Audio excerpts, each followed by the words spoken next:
We're so excited to introduce researcher, mystic, spoken word artist Neil Gaur. Neil is the founder of Portal to Ascension, a conscious event production company created in 2008 that creates 110 conferences and workshops a year. At this point, Portal to Ascension has worked with over 1,500 researchers, spiritualists, and consciousness explorers. The platform can be visited by visiting portaltoascension.org, and all content supports the world as we awaken to the truth of our existence. And Neil presents his research on the future of sound, vibration and frequency, ancient civilizations, space anomalies, and exploring ways to create unity and peace on Earth. Neil, thank you so much for being here. Yes, thank you so much, guys. It's my pleasure to be here with you. I really appreciate it. Awesome. You just have a massive amount of knowledge that you are sharing, and it's really transmitted through your, sound technology, and it's really, helping with the liberation of humanity. So I'd love to hear more about your journey and really how all of this, came to be. Yeah, definitely. So whenever I'm asked, I never want to go from the beginning, but I always have to. I feel like I need to track my birth up until now, because it was kind of like that's where it really started. Is I was born and raised in England, in London, and half of my childhood really, because I was 12 years old when I moved to California, and I was raised in a Hindu family. So I was following all the rites and rituals. I remember in England, I would be at my granddad would have religious things at his house every single week. I'd be singing bhajans, which are Indian hymns, right? I didn't even know what they meant, but I was singing them. And up until when I moved here, I continued, following all the rites and rituals and traditions. But I never really had any firm belief in what I was doing. I was just kind of parroting everything I was told to do. As I grew older and I started connecting with more Indian first generation out of India people that, were in the US, my age, started realizing that it was actually a common thing for people my age that are first generation out of India, just following the rites and rituals, but not having any belief. Whereas the generation above us and beyond that have a hardcore blind faith when it comes to Hinduism. Literally, Hinduism is based on so much science and awareness, but they don't even understand any of that. And it's just completely ritualistic. So as I graduated when I was 18 years old, I went to Cal State Fullerton in California. And I began, as most people do when they go to college, being introduced to many different individuals, people, information. And I started writing poetry at this point. And my poetry was I had been writing for a couple of years, but not so hardcore. I was writing short stories. My short stories, for example, that before I woke up to all this, I had a short story that I wrote about two different planets, where one was a planet full of women and one was a planet full of men. It was just a female planet and a male planet. And the whole thing was how they found each other, and then they began creating another race by them combining together. And this was when I was 18, right? And I had no idea of any of this stuff. And my poetry was saying things like the universe, wormholes, black holes, extraterrestrials. So I started actually researching the words that I was writing in order to expand my vocabulary for my poetry. And when I started doing that, I found Nassim Haramein, William Henry, Jordan Maxwell, and Jim Self. Those are the four people that I came across. I was already kind of wondering about religion in general and kind of questioning it. But soon the thought came to my mind, what is the root of all religion? Right? Where does it all come from? Why do we worship the way we do? Why do so many religions say that my way is the only way? And as I started exploring this, I immediately went into the Sumerian scriptures, in which I just spoke to you about, that I'm deep into the research for today.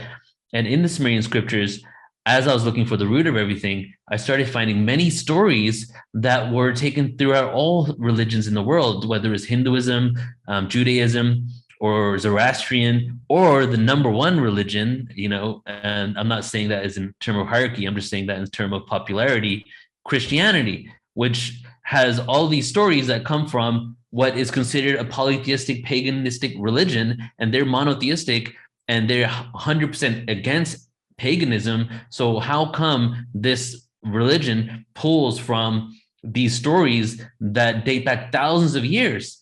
And is it possible that all the stories within this religion, Christianity, Judaism, blah, blah, blah, are completely false and they're just like mirroring and taking all these other texts, or did it happen all over again?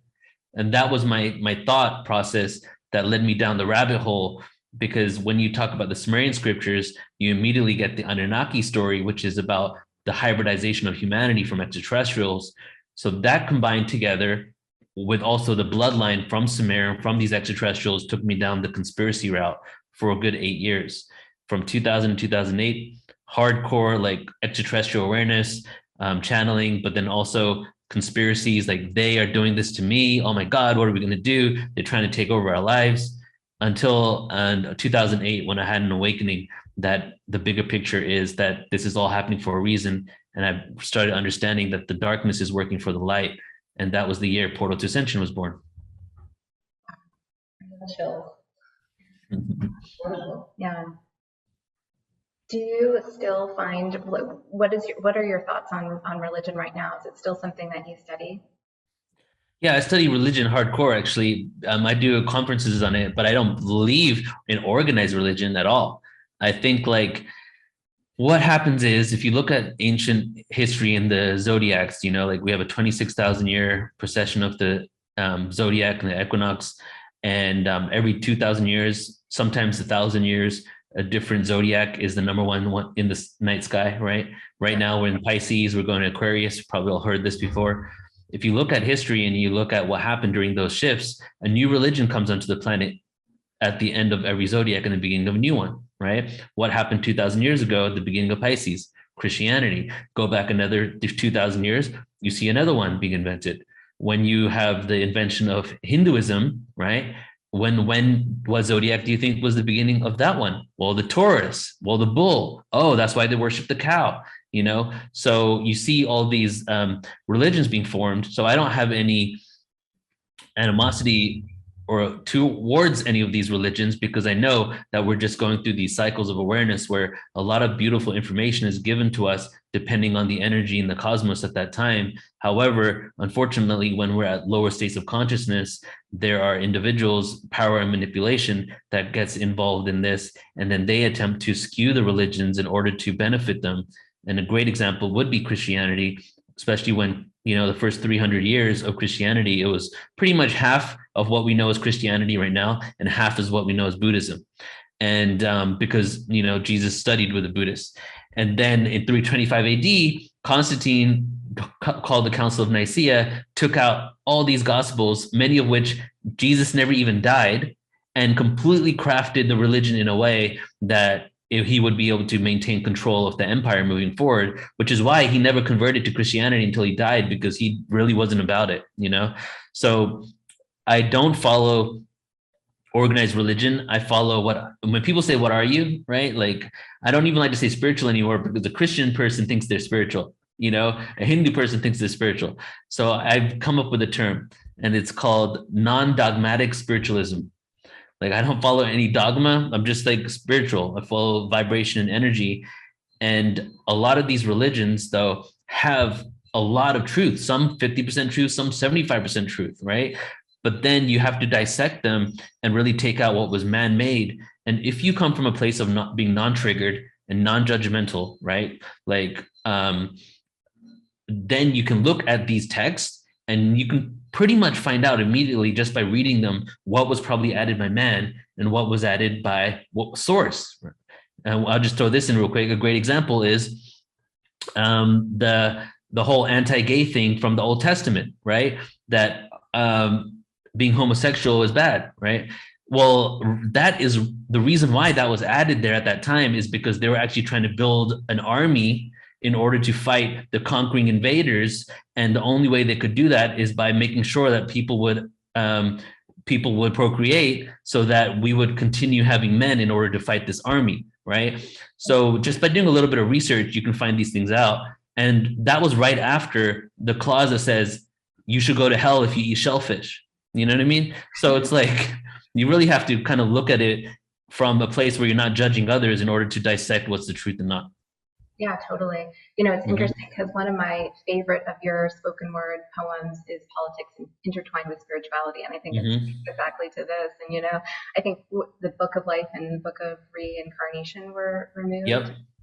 Yep. Exactly. Yeah. So, and like I was saying with the Council of Nicaea, there was over 100 gospels, right? And obviously there's like only a handful of them now. So most of the information was taken out. And there was no Bible until after 325 AD. There was just written documentation, right? And it's important to note that Jesus never wrote anything down himself. It was all written by his followers. Some of them wrote it 100, 200 years after he even passed away, right? To think that people won't like manipulate stories or hold someone in higher regard and not give credit to where it originally came from would kind of be ignorant. So the Book of Love and the Book of Reincarnation were two books that were taken out. And the Book of Love basically was showing how the source God is not a judgmental God, but is an unconditional loving God. But having that understanding that source is a judges you allows for the state to maintain control over you.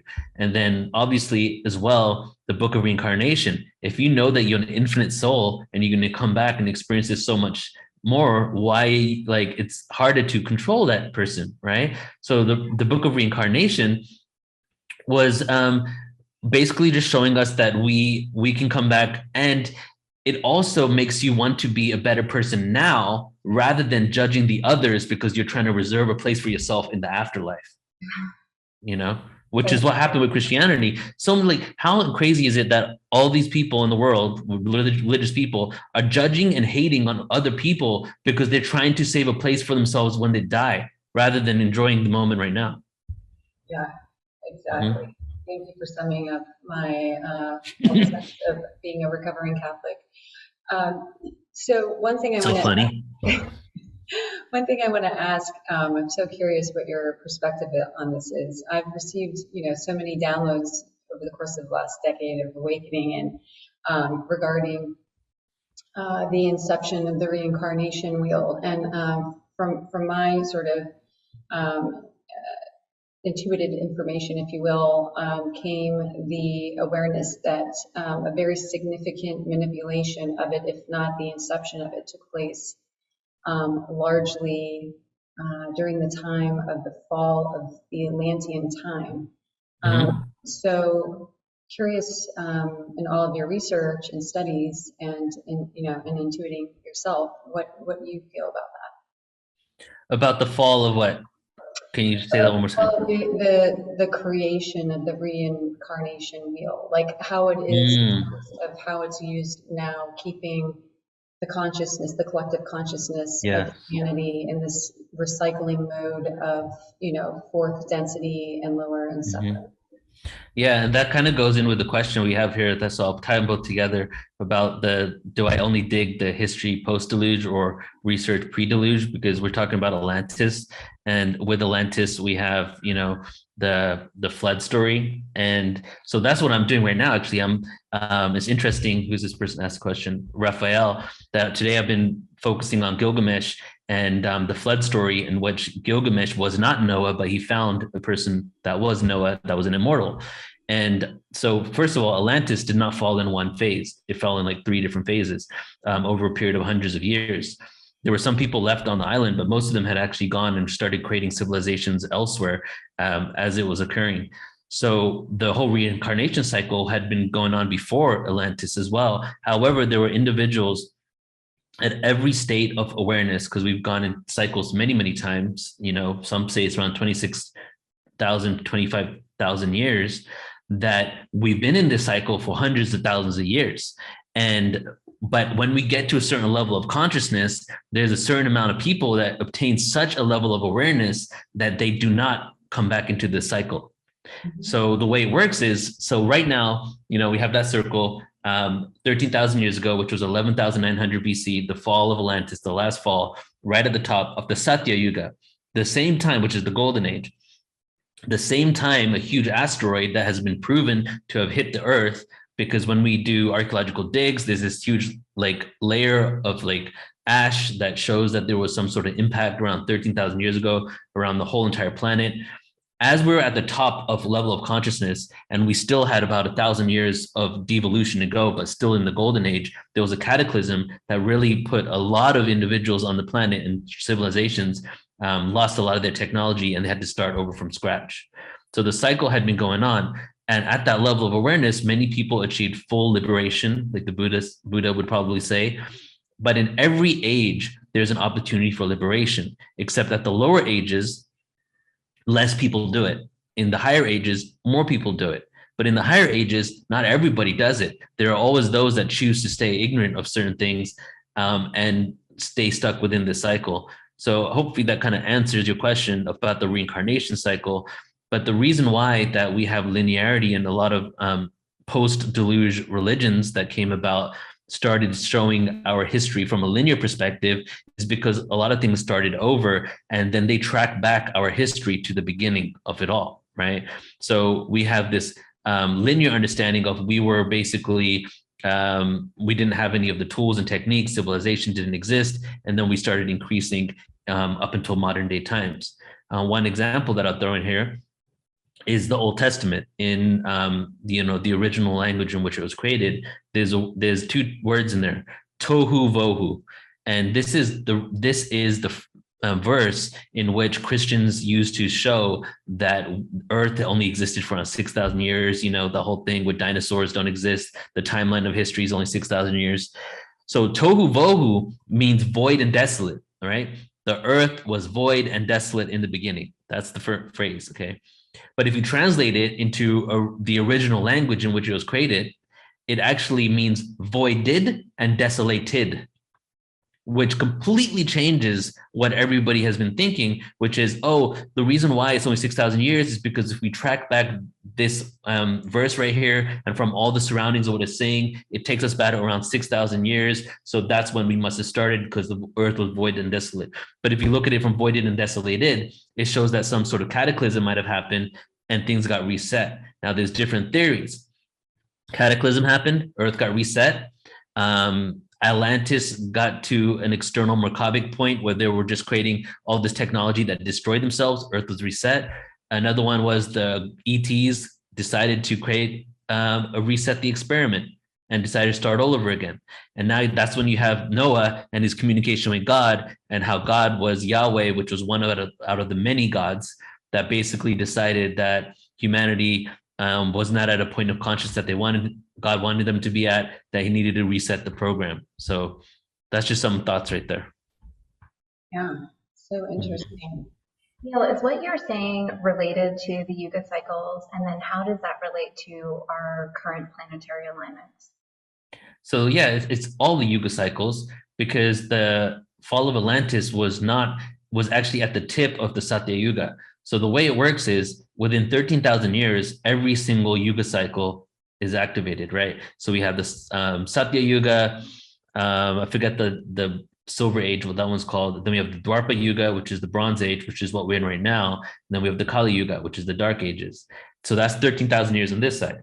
And then on the other side, you have the same reflection. So the 26,000 years becomes Satya Yuga on both sides, the Silver Age, the Bronze Age, the Kali Yuga. So every age is doubled. The Kali Yuga is right next to the other Kali Yuga. So the whole Kali Yuga is just one stream. The Satya Yuga is doubled like that, so one stream. The Dwapara Yuga is on both opposing sides, so they happen at different times, ascending Dwapara Yuga, descending Dwapara Yuga. And then same for the Silver Age, we have them on both sides, ascending and descending. Each of them has a theme to it. So fortunately for us, the lower in age you get, the less years it is. So the longest age is the Satya Yuga, okay? And the Satya Yuga is like thank God it's the longest age. It's for I have all the numbers somewhere, but I don't want to say them because I might say it incorrectly.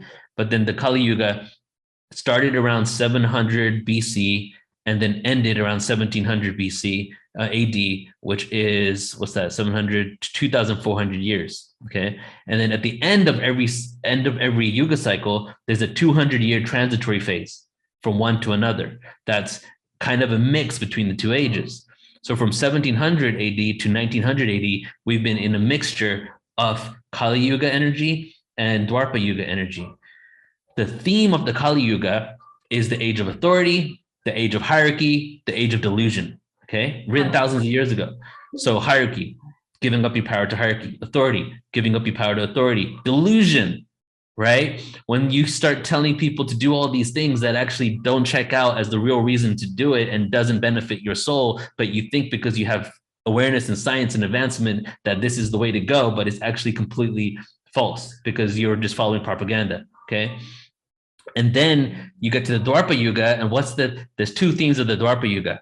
The theme of the Dwapara Yuga is the age of, actually three themes, the age of sovereignty in the individual.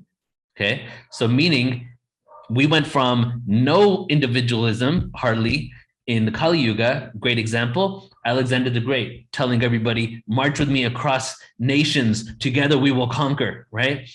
Nowadays, if you can fly someone over there, maybe they'll fight for you.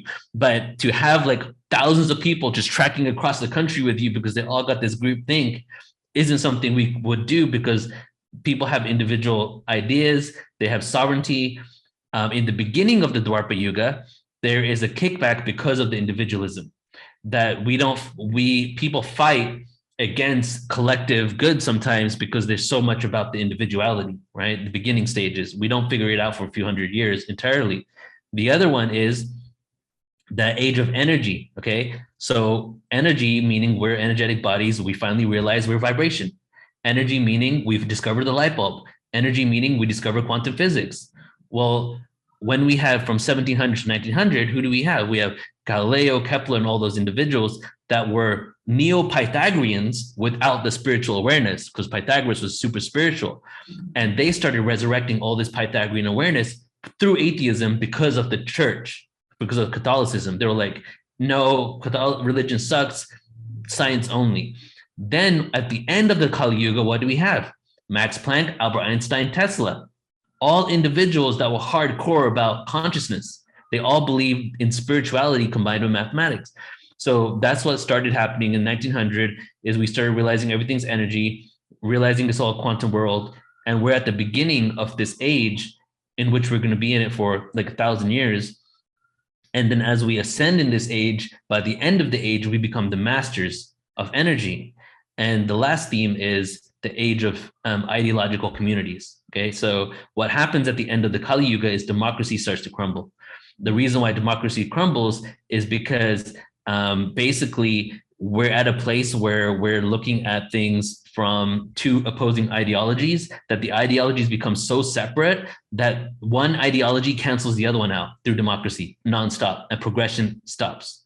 So one person is in like ahead for 8 years, they cancel everything the other person did. The other one gets ahead, they cancel everything the other person did. Technology continues to grow, but then being progressive in civilization stops at the end of the Kali Yuga, which is like 50 years ago. And when that happens, we then go into a new thing, which becomes benevolent, basically having a benevolent leader that has the collective in mind, and that's where we're basically heading right now. Yeah. Hopefully that answers what you asked me. Absolutely. I'm so curious with this, how do you envision the currency systems evolving? Say that one more time. The currency. Oh, the currency system. So first, I do a lot of work with Michael Tellinger. I've done like hundreds of events with him, actually, like probably 300-400 individual events with him. And he's hardcore into like the root of all money and the origin of money, and then also creating a new system called Ubuntu that he works on, right? And so through researching with him and watching what he's shared on our platform is that the monetary system was actually implemented and imposed on us rather than we evolved into it. Through our history books, we've been taught that we had a bartering system, and then the bartering system eventually became a monetary system. But if you do a little further research and really look at the text yourself, rather than what the history books are telling you, it looks like it was an actual political kind of move in order to impose something when another system already existed. So I feel that we need to shift out of this eventually. I don't know how long it's going to be. I don't think that money is the root of all evil. I think it can be utilized that way. And the system is designed in order for greed to be kind of like the number one thing a lot of people think about, especially when it comes to capitalism in the world. And the reason why is that if you think about capitalism and you think about businesses, what's one of the first principles of economy, right? For a corporation, the first principle for a corporation teaches you in your regular Eco 101 class is that the bottom line, the first people that you're holding accountable to are your shareholders. Okay. So if you shift that to the first thing that you need to be focused on and how you get rewarded is by how you affect the people and the planet, and then your shareholders, all of a sudden you have a new system that, and if they do not focus on people and planet, like how are you bettering humanity, how are you making sure that you're not destroying the planet, then we're just going to get to a phase where we eventually get to a reality where that is not even considered at all. And all we're doing is it's becoming an equation at this point. How do I make the shareholders more happy? Well, by giving them more money. How do I give them more money? Well, I exploit everything that I can get away with because I'm not regulated on how I'm taking care of the people on the planet. So it's more than money. It's about what we actually hold as priorities, right? There's a place north of India, I forget the country's name, and they don't have GDP, they have GDH, gross domestic happiness, okay? And so they don't base their whole entire, Bhutan, thanks, George. They don't base their whole system on how much we're generating through finance. They base it on how happy their people are, right? And it's happening already, but in that country. So the solutions are easy, but there's 7 billion people to convince. So it's like, for example, if we all stopped having table salt and we all started eating Himalayan salt, I think like 20% of all disease would end. So the solution is easy, but having everybody get on the same page is what needs to happen. And that's why we need to re-educate people and change the educational institutions so that we can be indoctrinated, if you will, with the right information from childhood. Yeah, one of my favorite lines of yours is, and I reincarnate into a kid just to live and just to give back to the society I'm in. Mm-hmm. And I think it really speaks to that, is just, if we're, if it's about, social security, or if it's about, chasing money or something like this, it's like, there's so much more to experience here. And I think it is that gradual shift. Like I do see us evolving into like more of a barter or, kind of trade system. I think that'll happen gradually, but I love what you're saying. And it comes from the whole lack mentality, right? Because the reason why we don't have that is because we're being convinced that we are in scarcity, but we live in an abundant universe. And now that we're in the age of energy, we're almost at the beginning phases of literally manifesting things from pure energy. Yeah. So I was hoping you were going to bring that up. Yeah. So there's a lot. It's pretty cool, actually. I've never heard my words said back to me before. So it was pretty awesome, actually. Or mirrors. I'm so curious because I feel like you answered it essentially, but in terms of this next phase of what comes forth as, hopefully not religion, but the broader and wider infinite scope of true spiritual connection.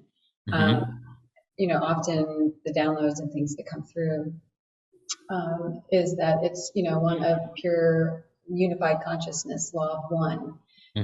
Back into that place of pure awareness, of everything and the nothing, and everybody existing as it.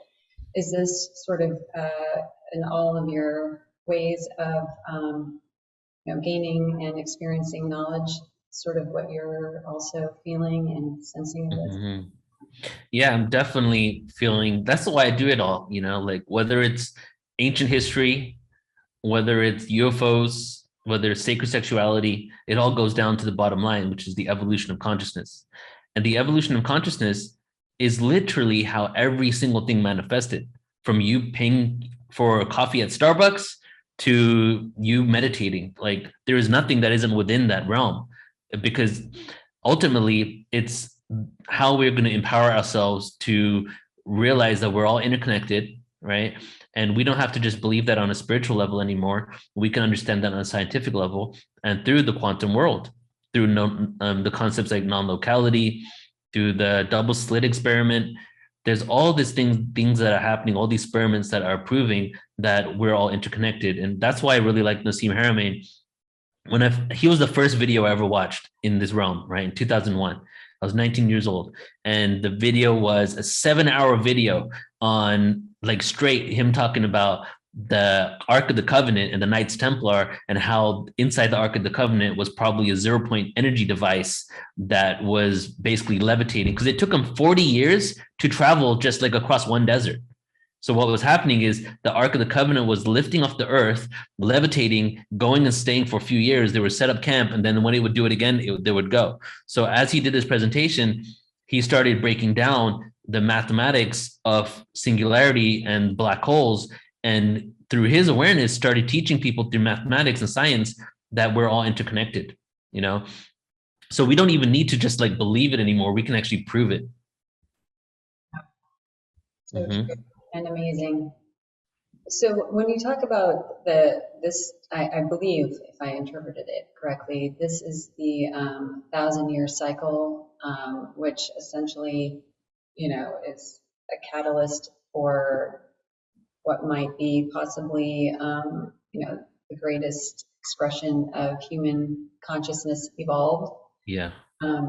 What do you see the phases of that looking like? The phases of it. Like, so is it kind of broken into, chunks of? Yeah.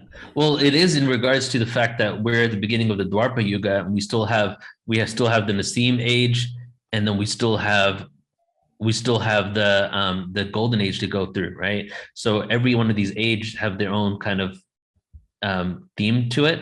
So we're going to continuously evolve in it, and I feel that things that are going to happen is, well, society is going to be restructured. Different things are going to be prioritized, right? Like meditation, connection, taking care of the planet. And then eventually one of the phases that we're going to move into is telepathy, is being able to communicate. And there's going to be phases within that as well. And I'm actually taking a course with Ananda University right now, which is an accredited university for consciousness, basically spirituality.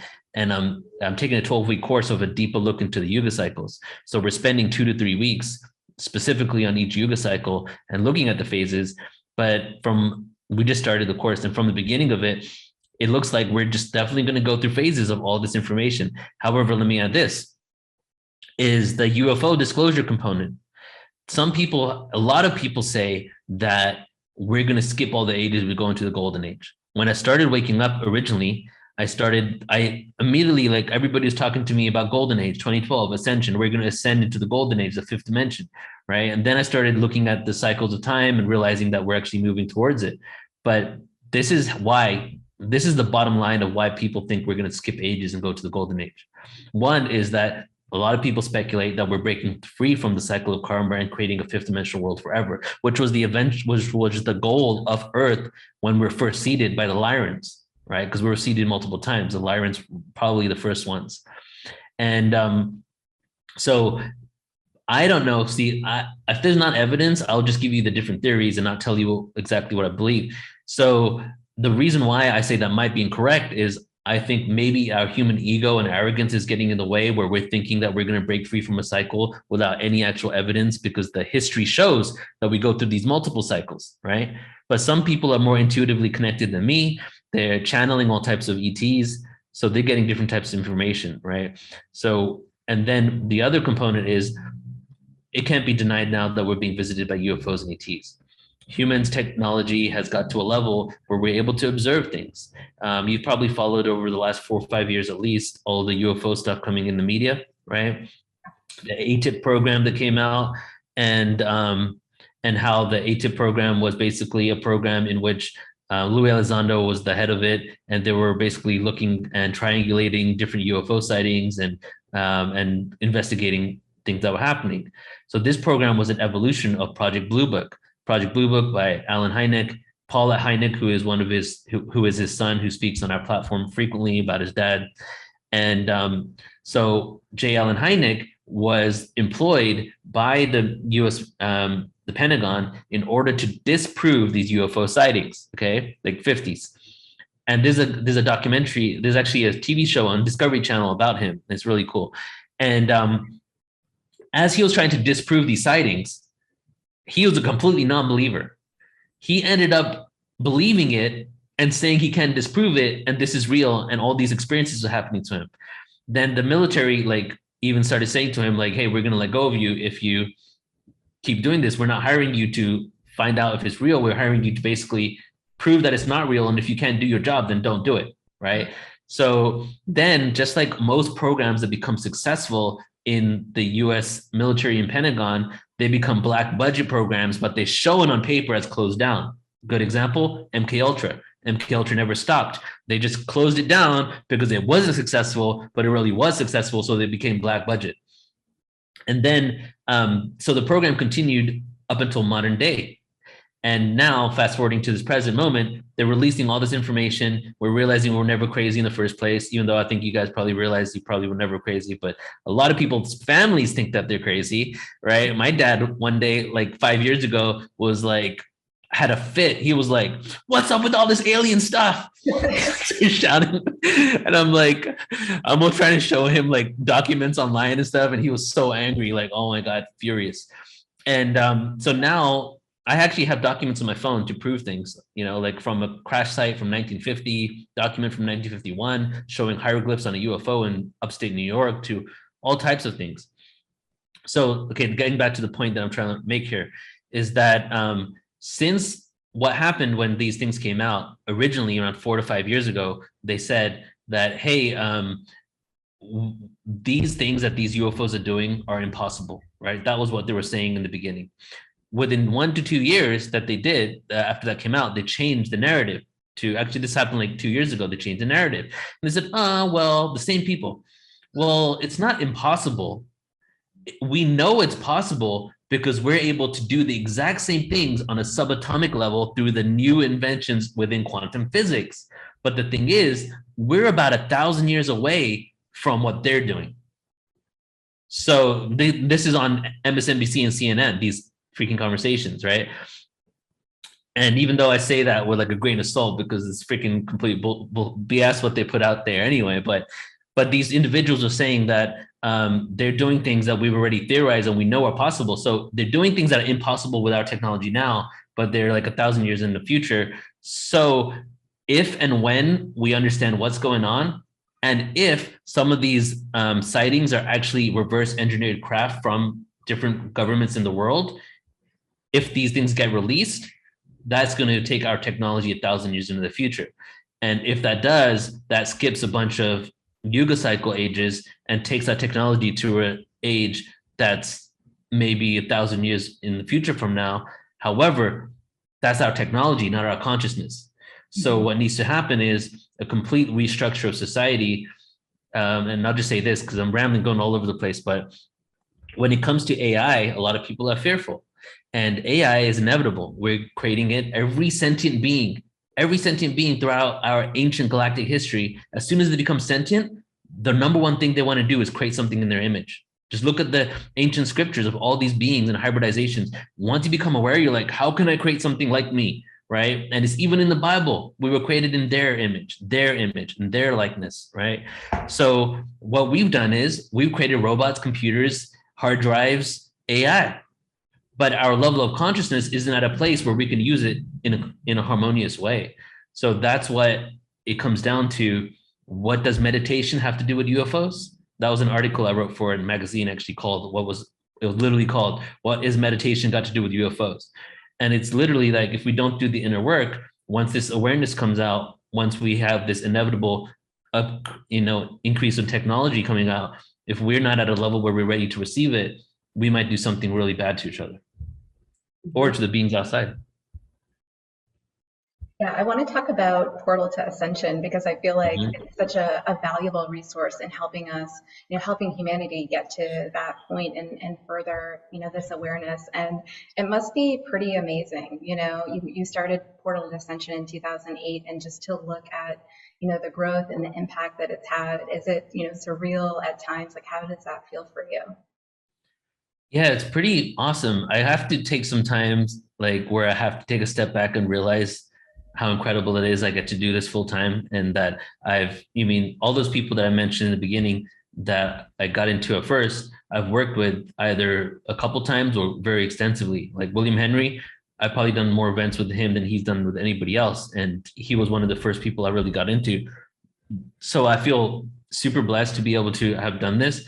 And since 2015, I've been doing it full time. I haven't had to really do anything else with it. And it keeps expanding. I need to also put myself in check at times because I'm so about productivity and creation. I'm always creating that sometimes I don't take a step back to really enjoy what I've created. Right. And that's my lesson. That's my 2022 lesson, is to really embrace what I'm doing instead of like having to go on overdrive, really being present with the things that I've done. And I feel that this is my purpose on earth. I knew for a very long time was to not just get awareness out, but to help other individuals that have awareness to share, get it out to the masses. So we've assisted people that are very famous to people that aren't known at all become well known just because we've been able to do things with them. And that, so now it's not only about my own information that I'm sharing, but it's also about just creating a platform for a lot of other people's voices to be heard. So beautiful. Yeah, really, it is. It's so very needed in this time, as we know, and as mentioned so eloquently by you, there's so much misinformation and, you know, distortion taking place that the more and more you share your light and your platform and expansion, that chance of transitioning 8 billion people into a higher level of consciousness is a greater potential possibility. So thank you so much. Thank you. And you know, the degree of censorship, you know, I feel as though it's of course taken place throughout all of history to some degree, and maybe just because we're all online and present, it's so you know, obvious at this point in time just how much that is taking place, and to be able to have, you know, a place that is censorship free, I feel is so important during these times. Yeah, it's been kind of, I don't know if you saw the last few posts the last couple of weeks, but I'm banned from YouTube right now. Completely banned? Until 2 days, they've given me a 7-day ban.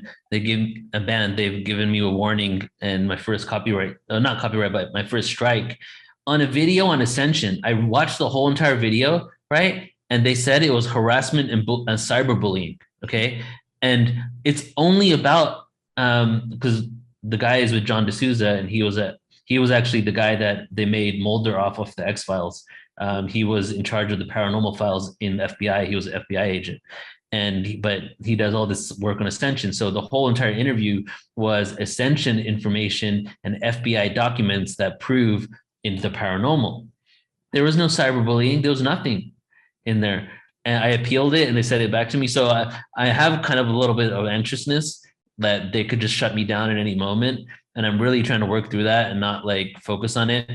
But, you know, like not only is it about getting this awareness out, but this is my livelihood as well. You know, like and so there at this level, the censorship has increased on an unprecedented level. Like we could do a whole 2-hour podcast where I can just break down all the things that they've done on it. And to the point that they don't let go of powers after they claim them from you. So many people have been completely deplatformed. I was taken off Facebook 2 years ago for spreading truth on natural cures to all types of illnesses. And I had 4 groups and 1 fan page totaling 150,000 people. And I was completely taking all my access from it. And I had 5,000 individual friends and I had 10,000 followers on my Facebook individual personal page, completely lost it. All those people on Facebook, those 5,000 people, many of them were people that I woke up with, that I was sharing information with as I was waking up, right? So like on one level, I guess it's good to be detoxed from social media, but on another level, that was how I was reaching many, many people with this awareness, and just that being taken from me. I'm just blessed that I had an independent platform that wasn't connected to, you know, getting whatever revenue or anything from Facebook. But I don't know if you guys know about Collective Evolution. Are you familiar with them? They're one of the largest conscious platforms out there. They had around 2 million people on their Facebook page, and they were deleted on the same day as me too. And Laura Eisenhower was deleted on the same day. Basically, there was around 10,000 people in the whole world that were deleted on the same day. And they were all basically on these different topics that we share. And so some of them, like Collective Evolution, their whole entire livelihood was based on the 2 million people on their fan page, right? So, and that's all I want to share on like censorship there, but it's just intense at times, you know? Yeah, it Mhm. really is. So where can people go to, find your platform? And then also, are there any, upcoming, I know you have so many events that you put on in Mhm. here, but any especially that you'd like to share about? Yes. So you can, I always say the best thing to do that'll help us out quite a lot is just if you go to a search engine and type in Portal to Ascension and just add everything you find, that'd be amazing. But in order of hierarchy of like things that you could connect to is the number one thing is go to our website, portaltoascension.org, and you can sign up there. Everybody who signs up gets 3,000 hours of free presentations just by signing up. But lucky for you is actually it's not just like a bunch of videos that you need to go through. It's sorted very well, where it's sorted by speaker. There's a search engine, there's a documentary tab, there's an interview tab, there's a presentation tab, and there's topics. So we have like a lot of different topics specified there as well. So you can go ahead and take a look at that. So portaltoascension.org, right on the homepage, sign up. You'll get a username and password emailed to you, and you can immediately start browsing. That's the best way to get like hardcore deep presentations. Some go for 2 hours, 3 hours, some go for 10 hours. Some are like 4 or 5 day summits, 5 to 10 hours each day. And then the other one that we're building is, yes, our YouTube that has been growing. And that is youtube.com/portal to ascension. On there, we have a live video every day, except for this last week, of course. And basically, over the last 2 years since the world situation, I've been releasing all of our archives. So it's just nonstop, like awareness just coming at you. So if you sign up there, you'll be getting a really good feel of what we're into and sharing. Plus, we go live in actual live, like right now in this moment on YouTube around 2 to 3 times a week. So you also get to experience relevant content that's coming out right now for you. And then the last thing is our Instagram, Portal to Ascension, just all spelled out. You can sign up. You can follow us on Instagram there, and then we share different updates and funny memes and things like that. Amazing. Yeah, Yeah. Mhm. so exciting. I know I've been a member of your platform for a few years, and Nice. this wonderful, wonderful resource for everybody to benefit from. So thank you so much. Thank you. And can I share some? Should I share some events too? Yeah, Yes. please. All right. All right. Cool. So I'll just share like the next few coming up here. The next one is on the 19th, which is in 8 days from now. It's the Sumerian and Mesopotamia online conference in which I'm creating my presentation in this moment. William Henry, Paul Wallish, Shraya Dharma, Andrew Collins, Sarian Michael White, and myself are going to be on it. And as I shared as well, is that the Sumerian scriptures really got me, involved in this on a hardcore level when I was looking for the root of all religion. But also the whole entire ancient alien series, the whole entire ancient alien phenomenon theory comes from the Sumerian scriptures. That's where it first got founded in modern days. That's, obviously branched out to cultures all around the world. So I figured, why don't we do a 10-hour event on this where we dissect the information rather than hearing like talking points and clips here and there, as most of us do when it comes to Sumer. We're going to go deep into it. And that's part of our 12-month series that we're doing, in which every single month we're doing an ancient civilization. We did one on the Maya civilization last month. And then after that, on the 26th, which is 1 week later, I am doing my galactic origins, dimensions, and black holes presentation, in which we're going to be going through the cosmos. If you're into this in space and the universe, this is going to be really mind-blowing experience. Actually, it's one of my favorite presentations. We're going to be looking at the dynamics of the Milky Way, how we rotate around it, what our supermassive black hole looks like, where Lyra constellation is, breaking down the different stars and star systems and how they rotate around each other, how they go with each other, ultimately going into government documents showing that ETs exist, and then eventually ending with the story of our galactic origins and how that connects to dimensions and densities. I'll just share two more here. We're doing a 2-day conference with a 2-day webinar with William Henry on April 23rd and 24th called Awakening the Pearl 2-day workshop, which is basically an immersion in the light-bodied teachings and spiritual masteries of the cosmic Christ and the Marys. And let me share one more. And I'm just going to skip ahead. We have Paranormal Magic and Folklore Conference coming up. We have a free event called Psychology, Evidence, and Science Behind After-Death Communication and Near-Death Experiences. And then on March 5th, we have Ancient Egypt and the Extraterrestrial Connection. So a lot of amazing things. Just go to portal2ascension.org. You can go to online events and check it out there. Amazing. Yeah, so exciting. So many topics to choose from. Neil, we are so grateful for you coming on today with us, all the amazing wisdom you are sharing and for your heart. This has been incredible. And I'd love to just ask if there's any, final words of wisdom that you would like to share. How about I share a spoken word piece? Yeah. Is that cool? Okay, I'm just looking at these questions, make sure I answered everything. Okay. Raphael said, are you sure it was a meteor? It could be a frequency weapon. Who knows? All I do know is archaeological studies have shown, alternative and mainstream, that there is a layer of meteoric rock around the entire planet. So whether it was a melting of the entire planet and that created that, or an actual asteroid hit and then created that, that's open to speculation, but definitely looks like that's the case. And Candy tells me to post on brighton.com. So yeah, I'll do that for sure. All right. So, okay, I'll do a poem here.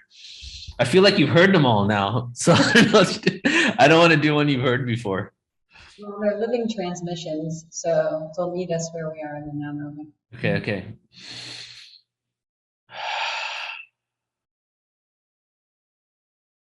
In this world of calamity, with organized piety making people drop to their knees, we be the free. People see right in front. Time for the peripheral, narrow-minded ignorance. Be the bigger man and see the benevolence. The interdimensional energy of love holds my truth above other dimensions. I'm the anti-love of a vacuum being sucked down with the pull of a black hole, recycled in this universe that shows acceptance, knows acceptance by accepting the predicament that I am in. With all the government makes me think I do is all I do is a sin. Straight fear-mongering. So I write with a pen and show beginning to an end. Just know we chose to be here. Tear perceptions of fear. And remember, Jah will be waiting there. It's time to believe in yourself. It's time to forget monetary wealth. To concentrate on your health. I felt lost, stones pelt, body bloody, judgment by those who say they love me. But what does love mean within these lower frequencies of emotions, causing mental erosions? I'm frozen in a rapidly moving time, with holes in the heavens, flow of energy from realms of divine essence. These beings, they think that we're under their guide to receive lessons of ascension. No, the gods we show, the biblical portrayal of Jesus and pagan rituals, the deities we worship and bow, ask for forgiveness, and how can we reach the kingdom of heaven? Away from ourselves. We've been looking externally for personified God, indemnified soul of the old ancestry of the duality of friends and foes. Know this, the energy level will persist. The new world order doesn't matter one bit. No one world without singularity. Physical perceptions manifest in realms of spirituality. No order, pure anarchy to settle all of humanity in 13 different third-dimensional planetary systems free. So follow me, and we will transcend and ascend to the fourth density.